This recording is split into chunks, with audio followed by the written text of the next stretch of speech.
bingung kan, saya uang juga buat apa di ujung-ujungnya? Jawaban adalah manusia ketika sudah punya semuanya di dunia, yang dia mau adalah kontrol. Jadi kontrol itu format dari kekuasaan kan. Ini untuk kontrol. Jadi sistem fiat ini gue sebutnya, sistem fiat ini itu diciptakan itu di Jekyll Island. Jadi sebuah pulau. Ini zaman dulu ya. Presiden Amerika dulu yang pernah ngomongin ini pun nggak ada yang berani ngomongin ini. Karena ada sebuah kartel yang bikin semua ini terjadi seperti sekarang. Dan 1971 Presiden Richard Nixon itu lepas uang dari emas. Nah ini mungkin gue jelasin dari kertasnya dulu nih. Kenapa formatnya kertas? Zaman dulu orang transaksi pakai emas, Bang. Nah gue kasih contoh sederhana aja. Kita ke zaman kerajaan kuno.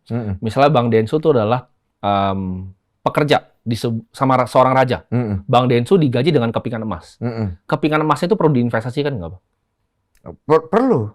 Sebenarnya jawabannya enggak. Kepingan emasnya tetap Bang Densu bisa tuker untuk lain, nilainya nggak kurang. Nilainya malah nambah kan? Dipatah. Kalau emas kan, maksudnya. Iya. Zaman dulu kan tapi nggak ada nilai nambah tuh, cuma kepingan doang. Kepingannya nggak patah kan, Bang? Nggak diambil sama orang, nggak digigit tikus. Enggak.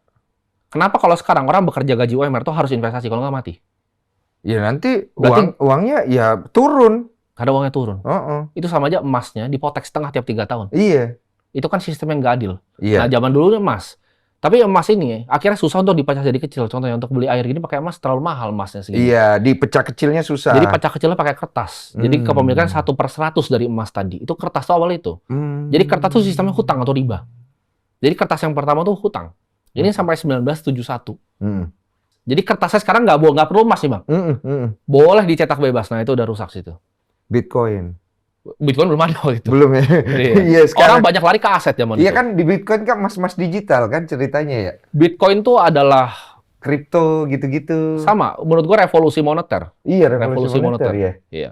Gua ngomongin buat kripto ya, gua ngomongin Bitcoin ya. Iya. Jadi yang penting adalah dalam investasi. Pertanyaannya apa? Oke, investasi ini seperti apa kan? Untuk keep uang kertasnya ini aman. Jawaban adalah invest di scarce dan desirable asset. Aset yang langka dan diinginkan oleh banyak orang. Apa aja tuh? Emas, langka, diinginkan banyak orang. Sekarang kan properti lagi melonjak tinggi tuh. Kenapa? Karena tadi uang cetak itu besar sekali sekarang. Jadi yuan sama USD ini peredarannya paling banyak sekarang. Makanya naiknya gila ya? Makanya naiknya gila. Jadi, sorry, gue potong dulu di situ. Kemarin ada ramalan, gue nggak tahu tuh ramalan atau enggak. Waduh, ramalan. Iya, jadi emas ini kan harganya udah naik nih. Nanti dia akan naik terus, tapi dia tidak akan bisa naik lagi gitu loh. Setelah itu perak nanti yang akan menyusul. Menurut gua nggak begitu ya konsepnya. Karena gini, emas kan juga inflasi. Emas tuh inflasi 2% per tahun. Kenapa? Karena emas bisa digali lagi kan.